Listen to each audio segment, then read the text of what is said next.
Nevada desert, still examining for UF51.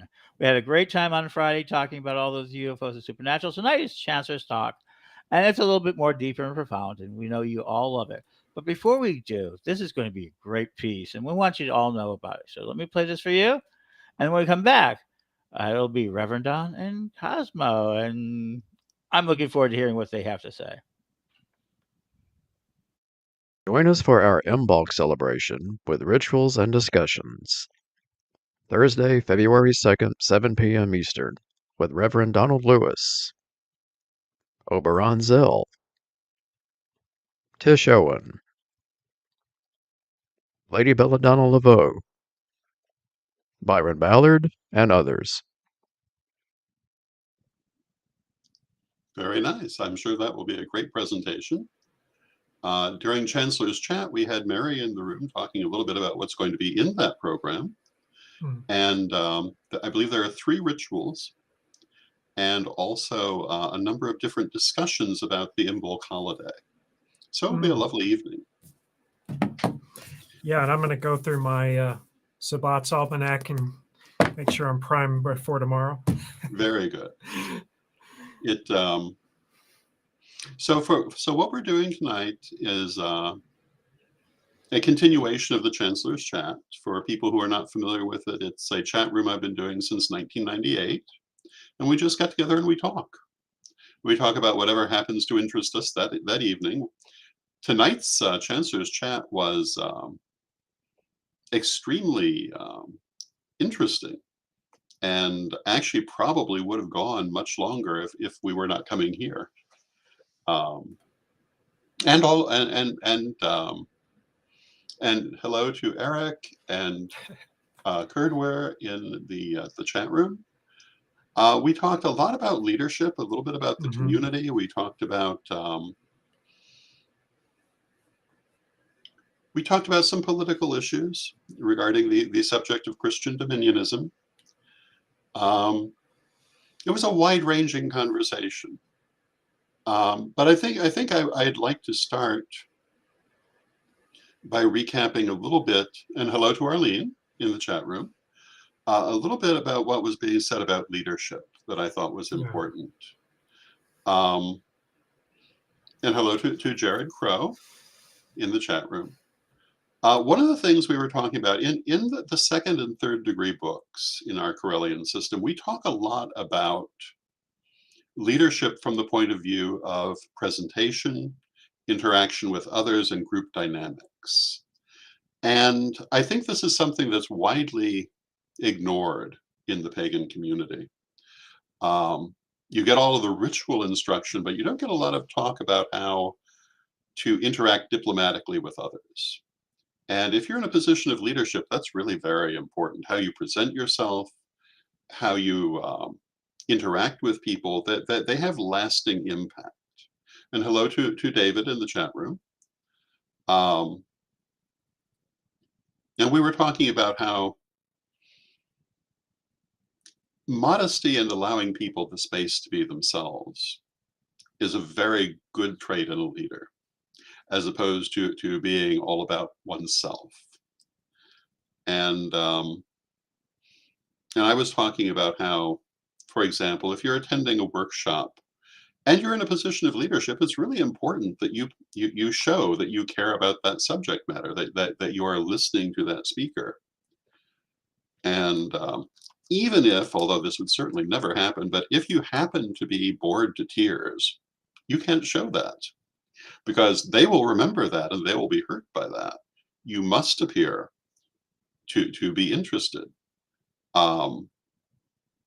And, you know, I have had occasions where I was running or are highly involved in running an event. And the last thing I wanted to do was sit for an hour through a presentation because I was afraid I'd fall asleep, because there's so much that goes into running an event. But I also realized that's what must be done. And wasn't that I didn't enjoy it, but I did have to work rather hard to fight the exhaustion from running the event. But I know that it's important to do that because if you're in a position of leadership, the person giving that presentation may not notice anyone else in that audience, but they'll notice you. And if you appear to be bored or unhappy with it, they're going very likely to take it to heart. You have to think about how these things impact people. When you interact with people, you have to consider the impact of your words and the way that you treat them. And we were talking about Eric's father, who everyone that he meets, he treats as if he's been bosom friends for years. And what a wonderful technique this is. What a wonderful thing this is. I shouldn't call it a technique because I'm sure it's genuine, because you really can't fake that. Either you like people or you don't, but it really is a wonderful trait to have as a leader. And we want to say hello to Reverend Michael in the chat room.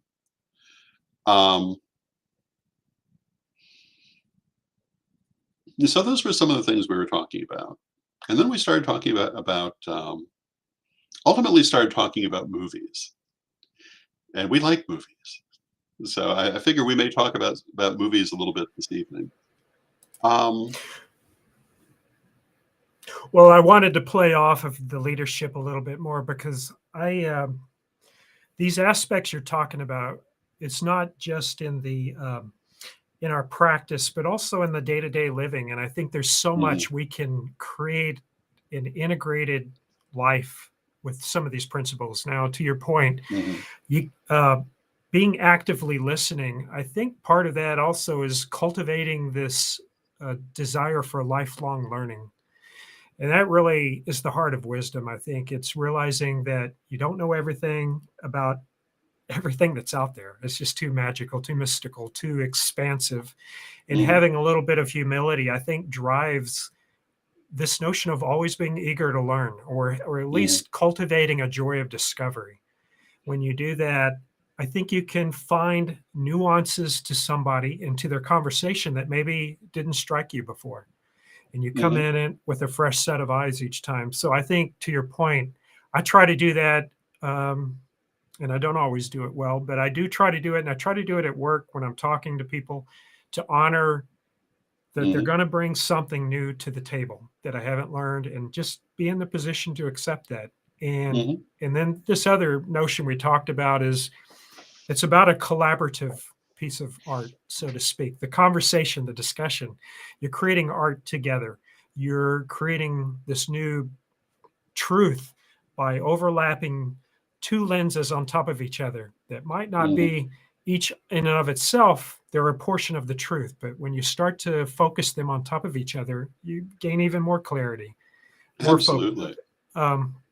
And it goes back to this notion you've talked about, facets of a diamond. And I like to take that. I know you positioned it in the notion of deities and how they're all facets of the diamond, but I think we can take that in how we treat others. We talked about that. Each person, no matter how little or how much they might contribute, they're a valued facet of the contribution to the community or to life in general. Absolutely. And the more, and so we extended that even further by saying maybe there's techniques there we can use to cross that generational gap. We talked about difficulties if there's generational differences of who discovered what. But if you just kind of honor the fact that, hey, let's get rid of all the superficials of gender, of the physicality of who we are, and just understand that we're these kind of wise souls that have traversed time eternal, there's a little bit different way you can start to look at each other and start to accept that, hey, maybe I'm going to learn something from this person and they're going to learn something from me. And let's make that a piece of the art that we create together. I think that's vitally important. I think one of the worst things that can happen to a person is to think they know everything, because you never do, and you can always learn. And it's so nice to learn. I mean, in a lot of ways, it's more fun to learn than it is to know, or it can be anyway. And I think that one of the subjects that came up was the fact that there are certain elders of the community. We'll use that term. We're using it loosely. Who feel they're not listened to, not respected, not taken seriously.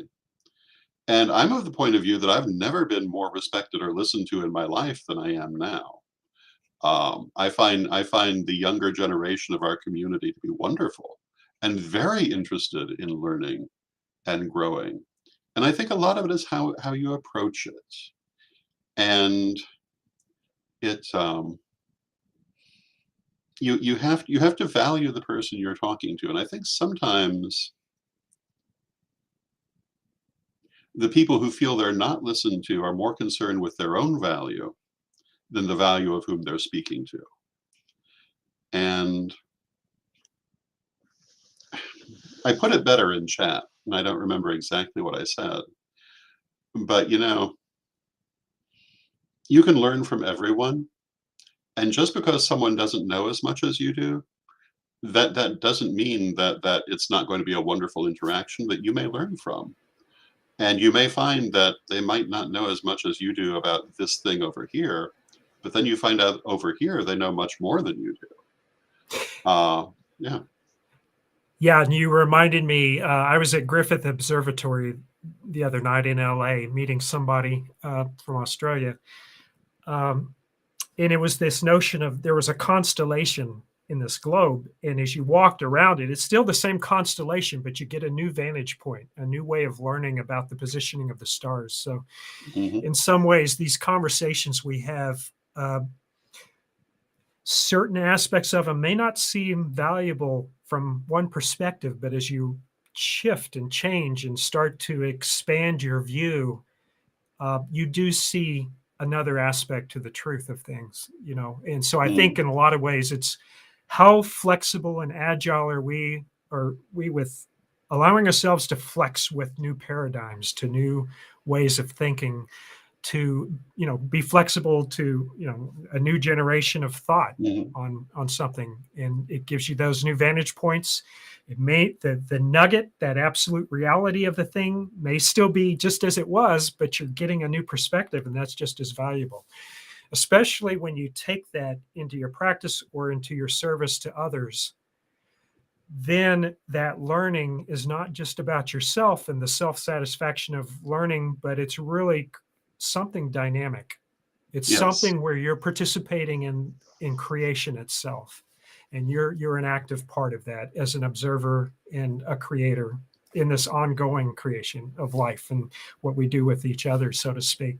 And the other thing, not to miss out on this, we talked about, and this is one thing that Eric and I both said that you exhibit, is the transparency and availability that you provide. That adds to the credibility. And the fact that when you discuss your position on things, you share your reasons, but you allow the space of the other person to also give their viewpoint, and you never discourage. You should always cross-check stuff. So you're not one to say, "Hey, I know it all. This is the one." So that's a key part of it. And I think that adds to credibility when you see somebody do that. Then you know that they're not protecting their knowledge because they're so scared they're going to lose their position or status. Yeah. There's that notion of when you see transparency, when you see that availability, when you see encouraging somebody else to look at things from their perspective, knowing that everybody has the frame of reference that they come from, that shows that the person speaking has credibility, and that's something we need to emulate. That's where we can have more civil discourse. We want to say hello to Joanne and Janet in the chat room. And I may have missed someone. If so, I apologize. But we value your being here. And one of the things, I have two things I want to say, and I'm not sure which one I should say first. But I'm going to give the example that I gave in the chat room. Many years ago, in the faraway 1990s, and hello, Tessa, there was a pagan leader who came to visit Chicago for an event. And I'm not going to name this person, but they were so aware of their own position and no one else's. They treated their host badly. They spoke badly about the local community. They were very dismissive of people. and then wondered why there was a bad reaction to them. In these same years, there was another major pagan leader who would come to Chicago regularly, Olivia Robertson, of the FOI. Any event that she was at, she spoke to everyone. She was curious about everyone. She was kind. She was considerate.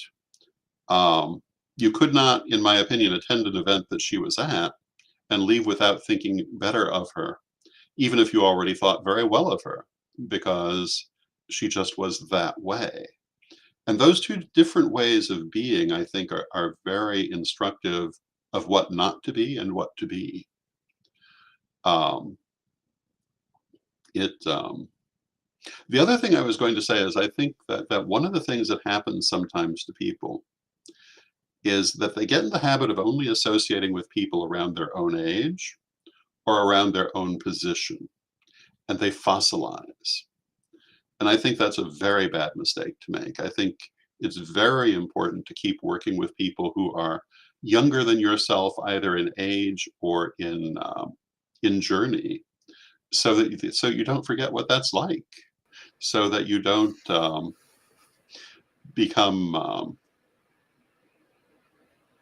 unaware of what it is to not be at that same place. And I think one of the reasons that certain elders, and I'm not referring to anyone in particular, but certain elders don't feel that they're listened to, is because they don't really listen to anyone else. And so people have no real incentive to listen to them. Listening is a two-way street. Even if you're the only one speaking, it's still a two-way street. And I think that sometimes we just forget that being in a position where you might be called an elder is not just all about what you get for it. It's about what you do for it. There's some people who want to be called an elder because they sat in the corner for 40 years complaining about everyone else, but did nothing of their own. And then there are other people who really earned that status. And I think you see the difference in how they behave and also often how they feel about how others interact with them. And as I was saying, I love the younger generation. I think we have wonderful people coming into the community. I enjoy interacting with them, and I don't think I've ever felt more listened to than I do at this point in my life, and I'm quite happy with that. Well, the other thing you reminded me, very appropriate to this conversation, is the youthful outlook that you can get, because you can become fossilized not only in your knowledge or your perspective, but sometimes it's easy to feel like I've done this so many times. It's become a stale proposition to do this activity again. Sometimes you need that, and the child does teach the parent. And my daughter, we all went to the amusement park the other day, and little simple pleasures like that, I think, are important to wisdom. How do you engage? And it goes back to that whole notion of the joy of discovery, the joy of wonder, of excitement, and trying to keep that flame lit. And so I think it really goes hand in hand with seeking knowledge, but also trying to continually reinvigorate your joy of discovery, your joy of interacting with life, with nature, just having simple fun. I mean, I don't know. The simple things for me, the great things are the relationship I have with my daughter, where I can we'll walk along and I'll push her in a bush at the amusement park and just crack up laughing. And it's like, we're two big kids, and we should have that ability to become a child again in our perspective, get close to the innocence of creation, so to speak, and what that purity was like when we experienced it. Yes. And I think we need to keep that conduit open. And that's part of that learning as well, to have a wide enough conduit that you do allow those opportunities of learning to happen without just letting them pass you by and not even noticing that they're there. And so it's an awareness, it's understanding the synchronicities, and kind of just shedding a little more light when they come so you can see them, you know? Yeah. It, you know, it's so important to stay young in its way,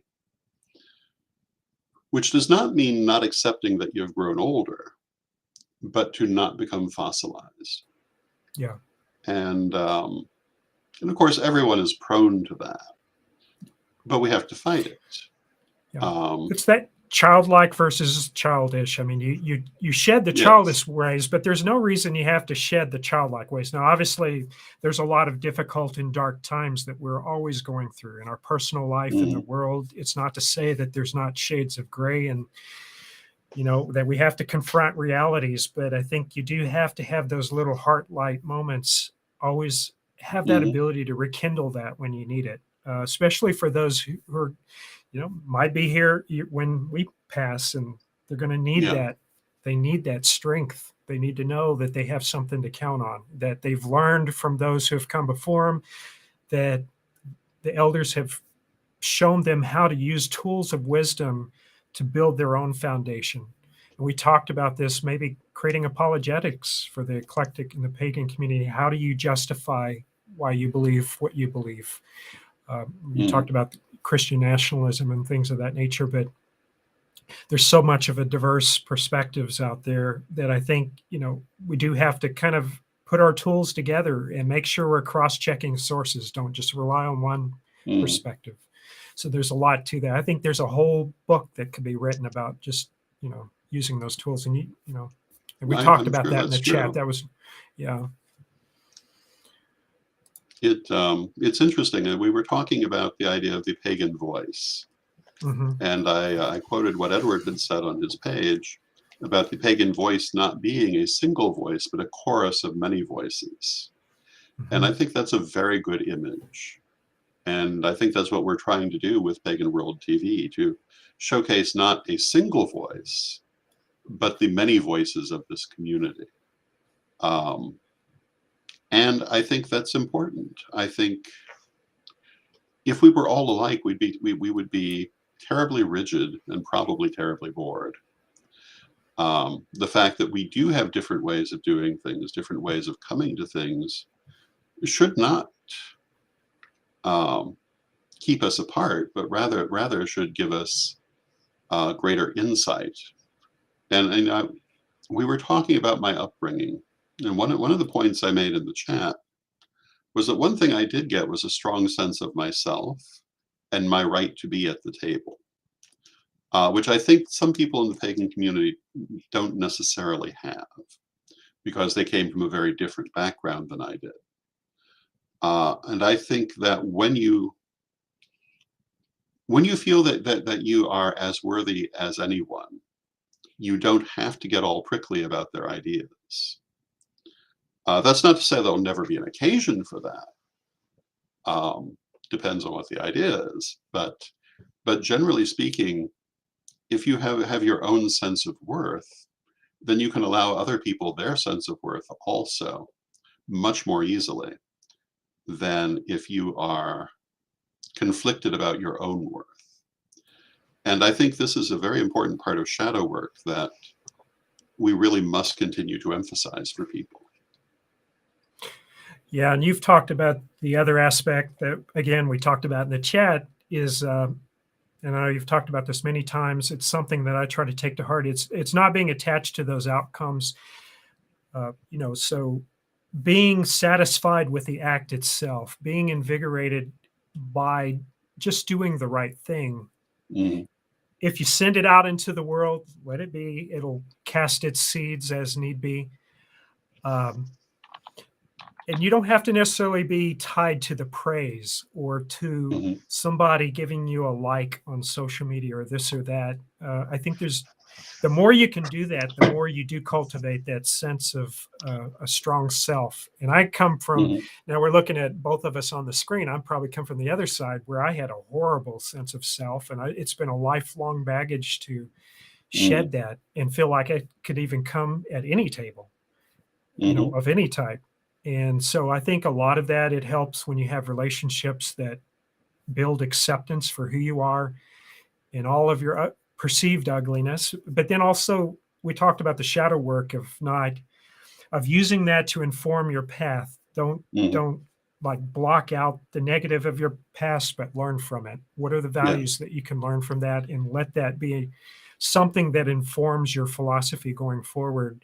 So that's pretty vital to look at it in that perspective. Then you're not clutching to this notion of lack of self-worth or lack of not being worthy of being at the table, because now you're looking at it in a more objective, in a more kind of spiritual aspect, not being tied to the materiality of what that thing is. But one of the things we were talking about is so many people are afraid to fail at anything, but failure really is your education. It's how you learn to do better next time. And I think, and we have Angeline de Villiers in the chat room from South Africa. Welcome, Angeline. It's good to see you. Wow, South Africa's listening. That's great. Yeah, and I can't wait to get back there. Johannesburg, Cape Town, Pretoria. I love South Africa. I can't wait to go back as well. And we have Lady Rain coming over from South Africa for the Parliament, which will be wonderful. I have to say, moving 26 subjects to the side, but I have to say that of all the places I've traveled in the world, everyone has a distinct energy, but Africa's energy was more distinct than the others. I really felt that the energy of the land had a different feel there, and I was very struck by that. Beautiful country, beautiful people. I particularly enjoyed Cape Town. I even went out into the countryside to I think it was called Wilderness. It was a small village where I was meeting with Damon Leff, who is a noted pagan civil rights figure in South Africa. But it was a wonderful time, and I very much look forward to going back one day. But we were talking about failure, and the thing about failure is that you have to be open to learning what was wrong that caused something to fail, and if you do, then you have that knowledge for the future, and it's not really a failure at all; it's a lesson. And I think Eric introduced a quote from Bruce Lee: "Either I win or I learn," and I think that is absolutely the way to look at it. You succeed at what you want to do, or you learn how better to do so. And in that way, nothing is ever wasted. But so many people are so afraid to take a chance for fear that they would fail that they never get that, which I think is unfortunate.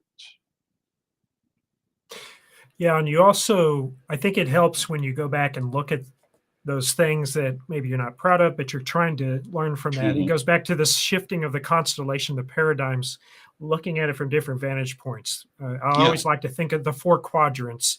Look at that issue from within me. How do I see it within me? The I, the you, the we, and the thou or the thee. Those 4 quadrants of perspective. How does that person see it? What have I learned that they see about me that's kind of a blind spot that I'm not seeing? But I think a lot of that, you have to take those and put that 4 quadrant perspective of I, you, we, thou onto those problems to kind of get it situated so that you build an integrated, harmonious, holistic way of solving it, so that you're completely transparent, you're completely consistent with who you are within and what you present on the outside. And then that's when you start to get a little bit of wholeness to how you've learned from that particular failure. I think is just one thought that comes to mind. Pardon my cough. But this is true. It so often we look at things from only that one very personal viewpoint, and we miss so much when we do that. I don't know if I should give this example or not, but I probably will. So a friend of mine has a Facebook page where they ask a wide range of questions. And these questions are very good for seeing what people think, very good conversation starters. All kinds of things come out through these questions. But I have not failed to note that there's a certain level of paranoia in the pagan community trying to figure out what's the angle of the questions. How is this trying to oppress me when there's no element of that present?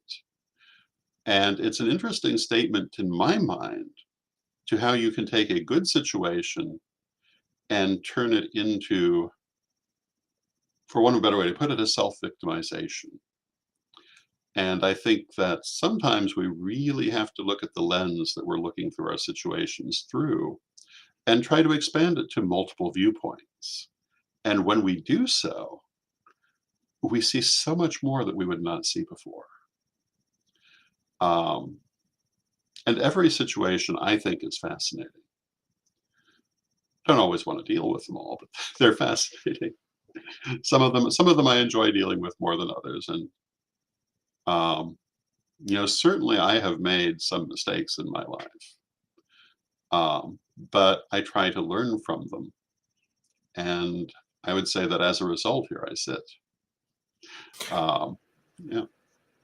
Well, and you've also said, I don't know, the council that you mentioned, the Florida Council, there's a little bit of conversation there, but it was this statement about if somebody doesn't want to be in a particular spot, don't push them, because it's just not going to create a healthy situation anyway. If somebody's not, and sometimes it's a matter of timing. Maybe somebody's not receptive to an idea. Maybe they're a little paranoid because of that particular frame they come from, or the group that they've been a part of maybe hasn't encouraged enough safe space to have that conversation.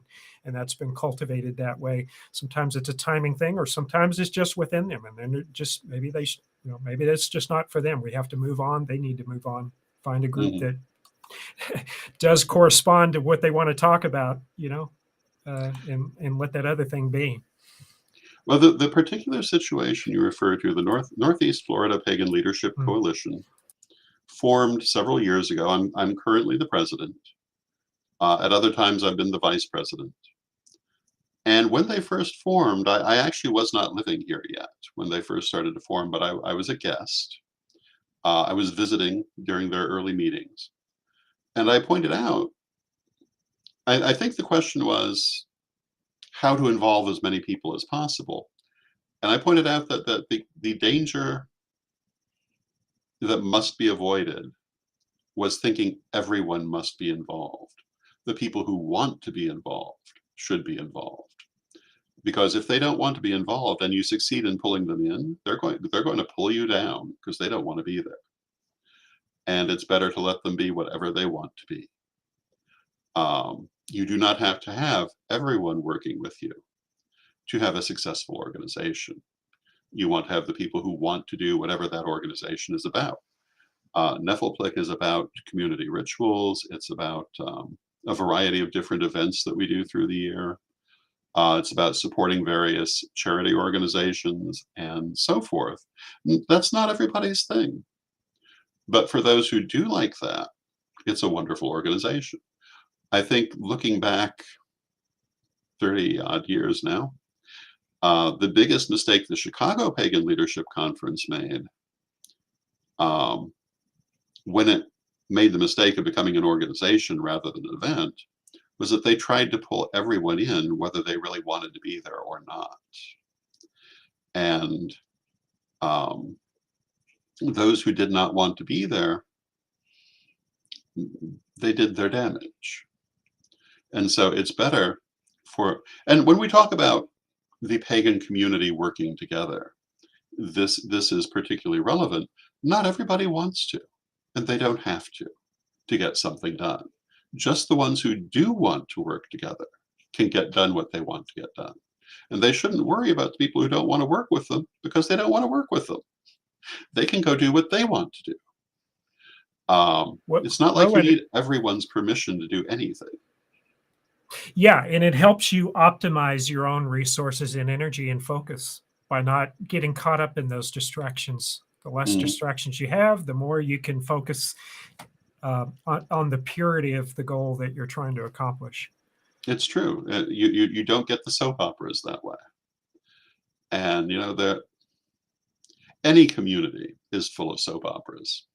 So I'm not going to say it's just the pagan community. No. It's human nature. And again, we talked about this, looping it back, the integrated life. It's part of the work life. It's part of our relationships at home. I mean, really, it does extend to so many areas. It's amazing how it's a symbiotic relationship with what you learn in one domain. You can carry over to the other. And I think when you do that, that's when you live a little bit more holistically. It just makes it more vibrant, and then you're enriching one side of your life with another, and then it just kind of starts to morph into one big thing, I don't know. There's an example I was going to give from an interview I did years ago with Tarot Title, who I assume still has a podcast, but had a podcast at that time. And they asked the question, why do I dress the way I dress? And part of my answer was that I dress as if everyone I'm going to meet is important, because they are. And I think if you have that point of view and you're in a position of leadership, you're going to do so much better than if you don't. I've known people who considered themselves leaders who were very dismissive of people who did not have the same level of training or knowledge, or people who came from a different background. And that is a bad look, I think. But it's also a very limiting look, because I find that you can learn something from everyone. For that matter, I'd have to say some of the worst people I've known, I learned plenty from, including what to watch for in bad people.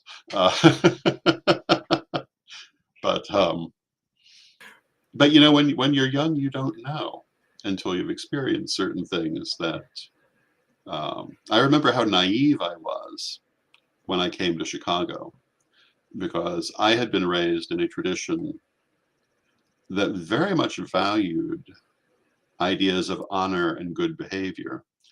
And the many years I'd been active in the pagan community, the people I had met were the same way, or at least as far as I saw. So it was a bit of a surprise to find out that no, we're only human. Well, and we come in all kinds. There's something to be said maybe about a little value of naivety. I mean, we do go through stages of development. And in some sense, you have to honor, sometimes those stages are a little more egocentric because we're building up a sense of self and who we are in our 20s into our 30s, and we're getting some stability. So sometimes you can't just have all that massive wisdom at that time, because you've got this energy and this thing that's driving you to discover who you are. And there's a lot out there. And so, sometimes you have to have a little bit of naivety, and that's the normal path. To, I don't know, being open enough to say, hey, that's not so crazy an idea. Let me try that out before I get too wise or too fossilized in my ways that, I don't take advantage of that opportunity when it comes about. So I don't know. I don't know what made me think about this, but some discussion I had the other day or some book, it told me, oh yeah, maybe that wasn't so bad because that I made that silly egocentric decision, because maybe that was needed at the time to get to where, I guess is the way to say it. And sometimes you have to honor that path, and you can't look back on it and necessarily say, oh, that was so bad. That's just, it's true. It goes back to what we're saying, how do you objectively look at things in a different way without getting caught up in the attachment to the baggage of what that meant to you at the time? Well, and then there's the question, if I had not done whatever the mistake was, I would not have learned that lesson. And I've never met people with more problems than people who've never had problems. People who have been isolated from difficulty as I myself at one time certainly qualified for, perceive things that are actually simple to deal with as much harder than they are because they've never experienced it. And so I would have to say that in terms of working with people, the mistakes have been the greater education. The difficult people have taught more than the easy people, but the easy people are more fun. Well, I don't know what our time limit is, but I didn't want to get away from the horror because I did see Infinity Pool the other day, Okay. the Brandon Cronenberg. So I was going to insert that before. I don't know if Ed was going to kick us off, or I think he said we had a free time there, but We have as much time as we want within reason. yeah. So tell us about it. Well, I can't divulge too much because he says, "Don't worry, no time." Yeah, because if I did, it would kind of destroy them. It's one of those that kind of unravels itself. But if anybody's seen David Cronenberg films or any of the recent Brandon Cronenberg, like Possessor, that kind of body horror, really mesmerizing way of filming. I don't know if you've seen The Fly. Remember the 1980s Fly with Jeff Goldblum? Existenz, Videodrome. A lot of the Cronenberg classics, but Brandon, his sons, kind of carried that mantle. Recently, David Cronenberg did Crimes of the Future, where Viggo Mortensen's growing new types of organs in his body, and they're displaying him as artwork. So it gets him, but it was fascinating. I took my daughter; she's 22. We went. Luckily, she loves horror as much as I do, so we're up. I think I told you we're horror buddies. So we're usually up Friday and Saturday nights late, but it came out Friday. I highly recommend it. If anybody likes Cronenberg films, I feel like he never messes. David, and Brandon's turned out the same way. The Canadian horror, Panos Cosmatos is another one. The guy who did Mandy and Beyond the Black Rainbow. Just those really mesmerizing. They take their time, but they're surreal. They're hypnotic, and I don't know why I'm fascinated with body horror. It's because they take what you normally see in your kind of nightmares and they kind of blend it into a very cohesive, interesting story. Interesting, But there's a notion of clones in here.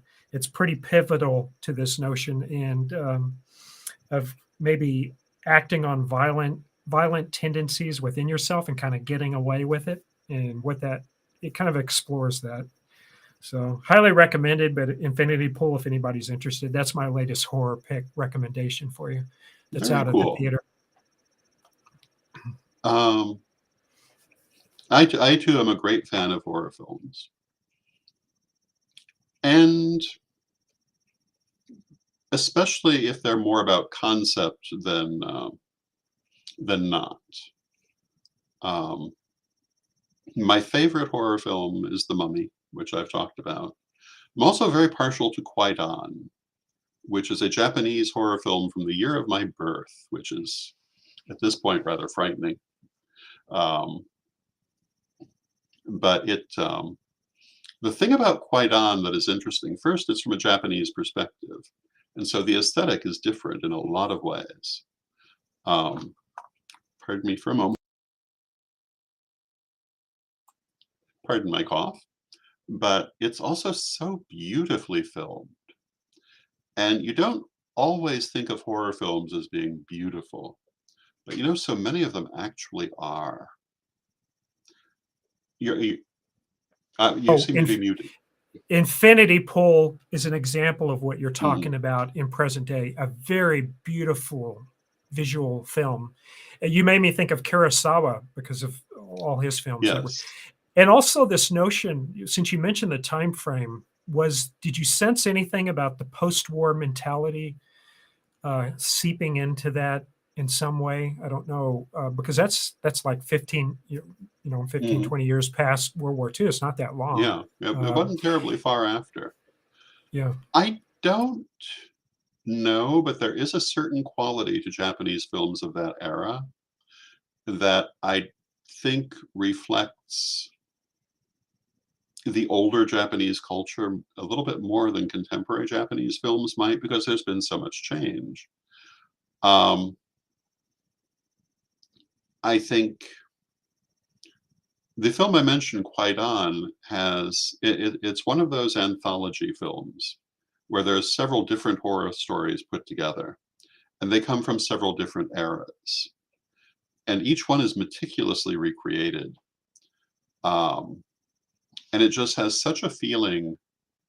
One of the things I really love in a film is if you feel like you're looking into a different world than your own everyday world.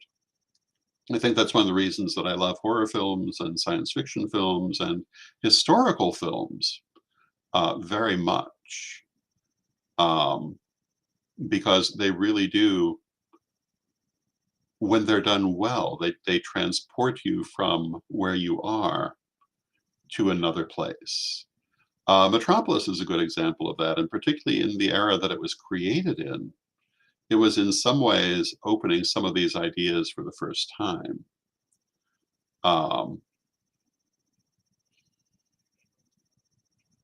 And David is complimenting our conversation. Thank you, David.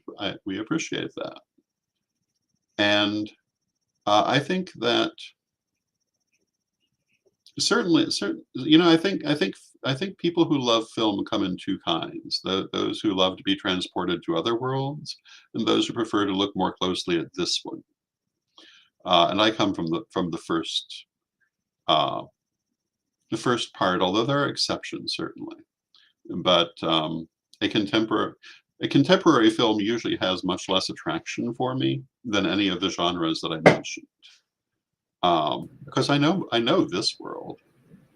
One of the things I really loved about The Planet of the Apes, the original 1968 film, was the detail that they put into creating that world.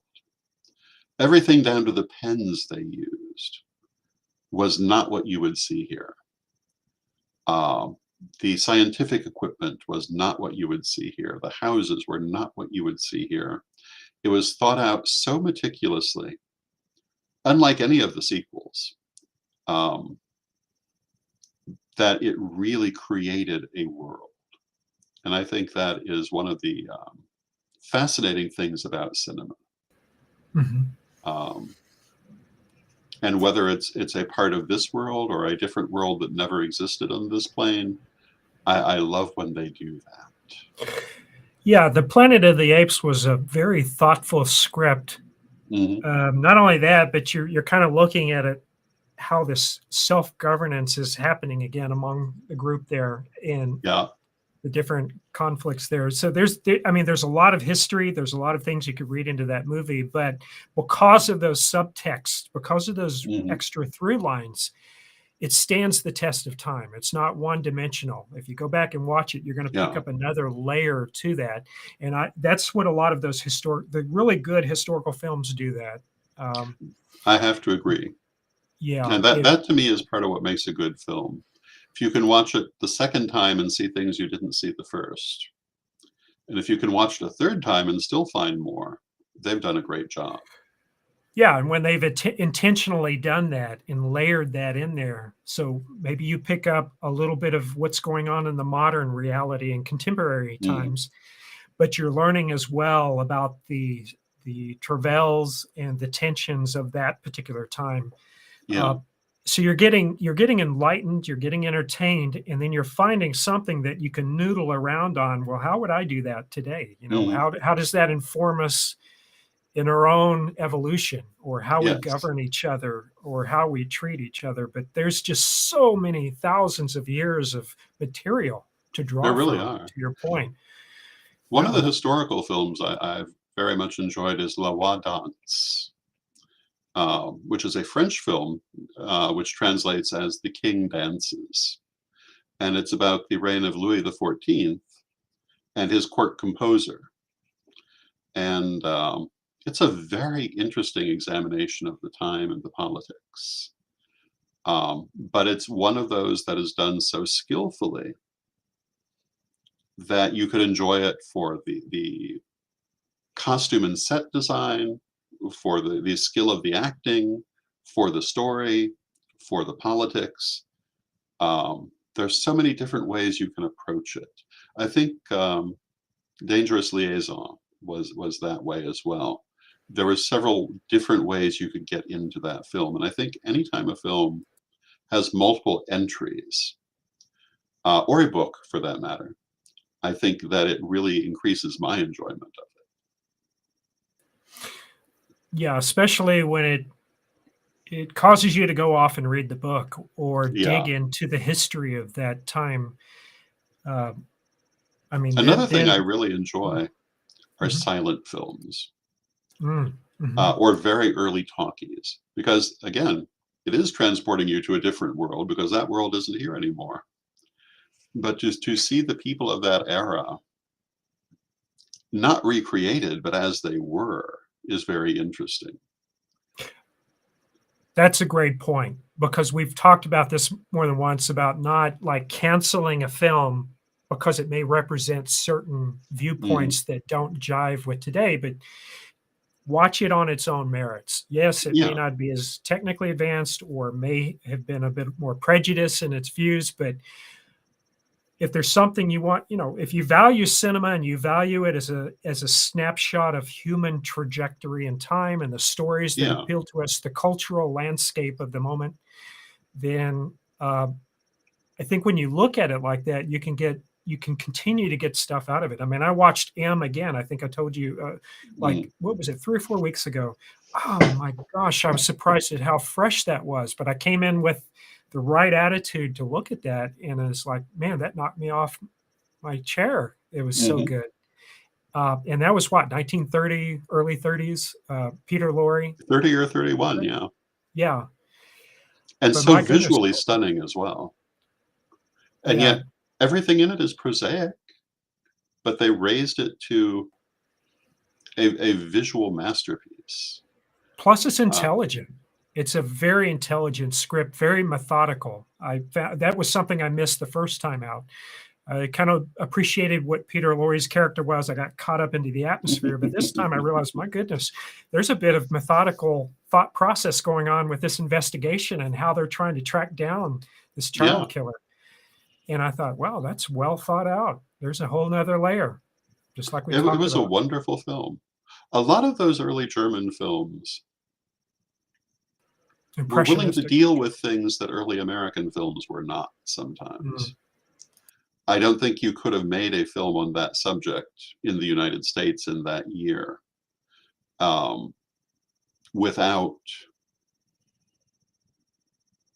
I mean, I think they did remake it in an English language version, but I think it was very, very different because during the Weimar period, the Germans were willing to confront some of those very, very dark, gritty things.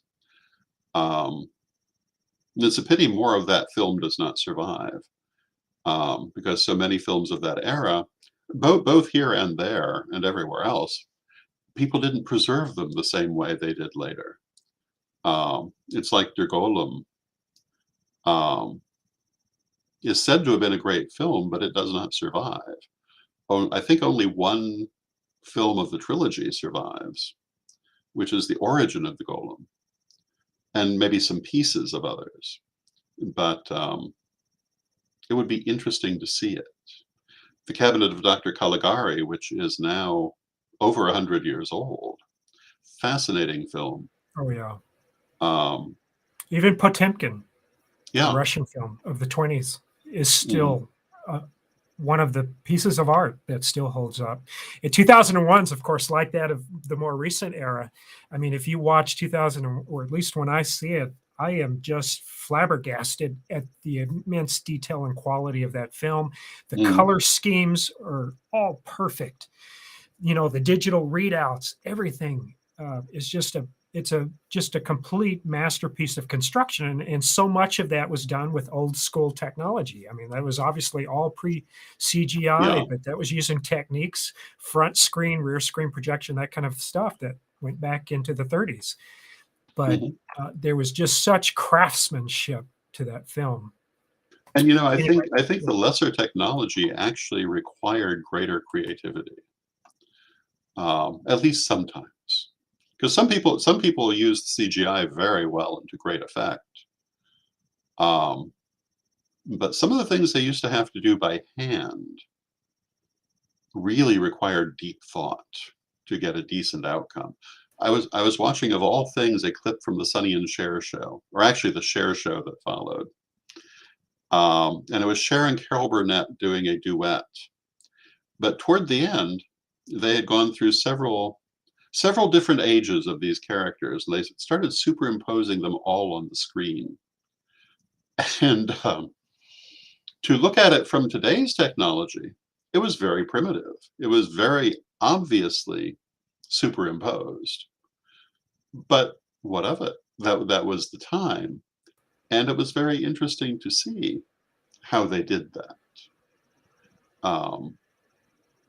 I have very eclectic viewing tastes, I fear. Well, the classic television, I grew up with that, and I'll have to say I loved Carol Burnett. I watched the show constantly. Oh my gosh, Tim Conway, Mrs. Wiggins, or whatever that character was. Yes. I don't know if you remember those routines, but Oh, I they are do. so classic.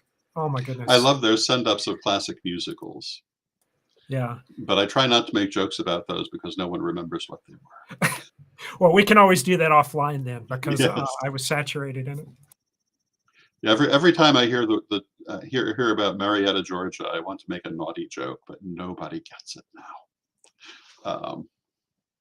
So with that, we're nearly at midnight, so we probably should wrap up and offer our prayer. And so, Divine Mother Goddess, Divine Father God, beloved ancestors, we ask you to help us to be mindful in our communications with others, and to help us to open rather than close doors, to build people up rather than tear them down, to make a better world rather than a worse one. Let us use our words and our actions for good in this world that we live in. Divine Mother Goddess, Divine Father God, beloved ancestors, with love and with respect, we thank you, and may you blessed be. And may you blessed be until next time.